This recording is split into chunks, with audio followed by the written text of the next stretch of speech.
Welcome to our channel. இன்றைக்கி நம்ம சேனலில் ரவா பணியாரம் எப்படி செய்கிறதுன்னு பார்க்கலாம். இந்த ரெசிபி ரொம்பவே சுலபமாக செய்யக்கூடிய ஒரு ரெசிபி. எங்கள் ஊரில் இந்த பணியாரம் ரொம்பவே ஃபேமஸ். அண்ட் பண்டிகை காலங்களில் இந்த பணியாரம் எல்லார் வீட்லையுமே கண்டிப்பாக செய்வாங்க. ஸோ வாங்க எப்படி செய்கிறதுன்னு பார்க்கலாம். அதுக்கு முன்னாடி எங்கள் சேனலை ஃபஸ்ட் டைம் பார்க்குறீங்க அப்படின்னா சப்ஸ்கிரைப் பண்ணிக்கோங்க. ரவை ஒரு 2 கப்ஸ் எடுத்திருக்கேன். இது கிட்டத்தட்ட ஒரு 500 கிராம்ஸ் அளவுக்கு இருக்குது. கெட்டியாக எடுத்து தேங்காய் பால் ஒரு 1.5 கப் அளவுக்கு எடுத்திருக்கேன். இந்த ஊரில் கோகனட் மில்க் கேனில் கிடைக்கிறனால ரொம்ப சீக்கிரம் வேலை முடிஞ்சிருது. இதோட டேஸ்ட்டும் நம்மளோட ஒரிஜினல் தேங்காய் பாலோட டேஸ்ட்டு தான் இருக்குது. 1.5 கப் அளவுக்கு தேங்காய் பால் எடுத்திருக்கேன். இந்த தேங்காய் பால் கொஞ்சம் கொஞ்சமாக ரவையில் ஊற்றி மிக்ஸ் பண்ணிக்கோங்க. இந்த ப்ரிப்ரேஷன் நைட்டே பண்ணி வச்சிடணும். அப்போ தான் காலையில் பணியாரம் போடும்போது நல்லா சாஃப்டாக வரும். தேங்காய் பால் ரவையில் நல்லா ஊறணும். அப்போ தான் பணியாரத்தோட டேஸ்ட்டும் நல்லாயிருக்கும். கொஞ்சம் கொஞ்சமாக பால் ஊற்றி மிக்ஸ் பண்ணிக்கோங்க. தேங்காய் பால் கூட போயிடுச்சுனாலும் எண்ணெய் நிறையா குடிக்கும். மிக்ஸ் பண்ணும்போது கை வச்சு மிக்ஸ் பண்ணக்கூடாது, ஸ்பூன் வச்சு தான் மிக்ஸ் பண்ணணும். இந்த மாதிரி கன்சிஸ்டன்சியில் இருக்கணும். இது காலையில் இன்னும் கொஞ்சம் கெட்டியாயிரும். இது ஒரு மூடி போட்டு மூடி வச்சிடலாம். இந்த ரவை எவ்வளோக்கு எவ்வளோ ஊறுதோ அவ்வளோக்கு அவ்வளோ பணியாரம் ரொம்ப டேஸ்ட்டாக இருக்கும். அடுத்த நாள் காலையில் இதை ஓப்பன் பண்ணியாச்சு. இந்த ரவையோட கன்சிஸ்டன்சி பாருங்கள் எவ்வளோ கெட்டியாக இருக்குன்னு. அடுத்ததாக ரவை கூட மிக்ஸ் பண்ணுறதுக்கு 6 வாழைப்பழமும் 1 கப் சர்க்கரையும் எடுத்திருக்கேன். இன்றைக்கி வாழைப்பழம் நான் மிக்சியில் கிரைண்ட் பண்ண போகிறது இல்லை. இன்றைக்கி நான் மேஷர் வச்சு தான் மிக்ஸ் பண்ண போகிறேன். உங்கள்கிட்ட மேஷர் இல்லை அப்படின்னா ஃபோர்க் இல்லைனா கை வச்சு கூட மிக்ஸ் பண்ணிக்கோங்க.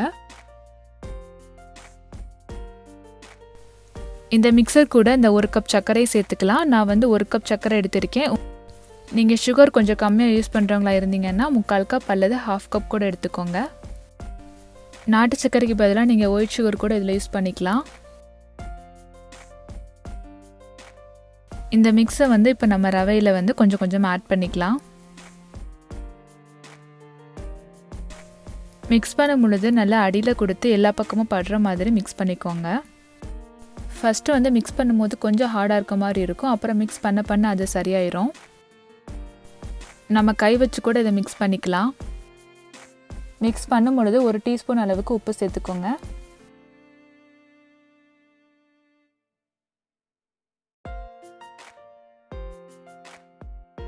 இந்த மாதிரி பதத்தில் இருக்கணும். இந்த மாவை அப்படி எடுத்து இப்படி ஊற்றும் போது இந்த மாதிரி விழணும். அடுத்ததாக எண்ணெயை காய வச்சிடலாம். வாழைப்பழம் மிக்ஸ் போட்டதுக்கப்புறம் இது ரொம்ப நேரம் ஊறணும்னு அவசியம் கிடையாது. ஒரு 5 to 10 மினிட்ஸ் ஊறினாலே போதும். கரண்ட் அப்படிங்கிறனால இது எண்ணெய் சூடாகிறதுக்கே ரொம்ப டைம் எடுக்கும். அதனால அந்த டயத்தில் தான் நான் ஊற வச்சுருக்கேன். எண்ணெய் சூடாயிருச்சு. இப்போ ஒவ்வொரு பணியாரமாக போட்டு எடுத்துடலாம். பணியாரம் போடும்போது கொஞ்சம் கேப் விட்டு போடுங்க. நிறையா போட்டிங்க அப்படின்னாலும் ஒட்டிக்கிறோம்.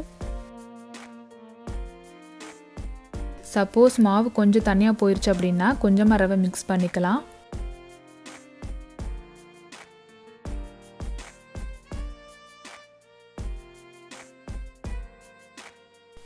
இந்த மாதிரி பொரிஞ்சிட்டு இருக்கும்போது சைடு பை சைடாக திருப்பி விடுங்க.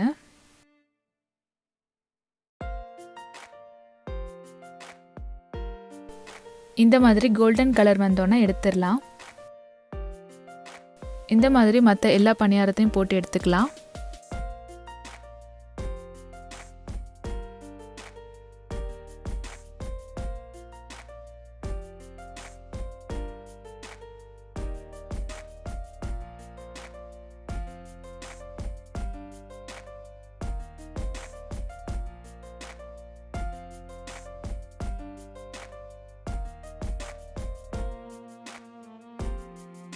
இது மாதிரி எல்லா பணியாரமும் போட்டு எடுத்தாச்சு.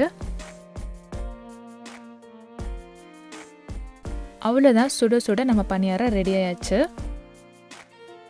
இது கூட டீ வச்சு சாப்பிடும்போது ரொம்பவே சூப்பராக இருக்கும்.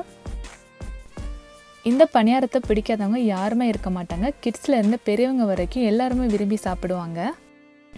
நீங்களும் இதை ட்ரை பண்ணி பார்த்துட்டு எப்படி வந்துச்சுன்னு எங்கள் கமெண்ட்ஸில் பதிவிடுங்க. உங்களுக்கு இந்த வீடியோ பிடிச்சிருந்துச்சுன்னா லைக் பண்ணுங்கள், உங்கள் ஃப்ரெண்ட்ஸ் அண்ட் ஃபேமிலிக்கு இதை கண்டிப்பாக ஷேர் பண்ணுங்கள். மறக்காமல் எங்கள் சேனலை சப்ஸ்கிரைப் பண்ணுங்கள். தேங்க்ஸ் ஃபார் வாட்சிங்.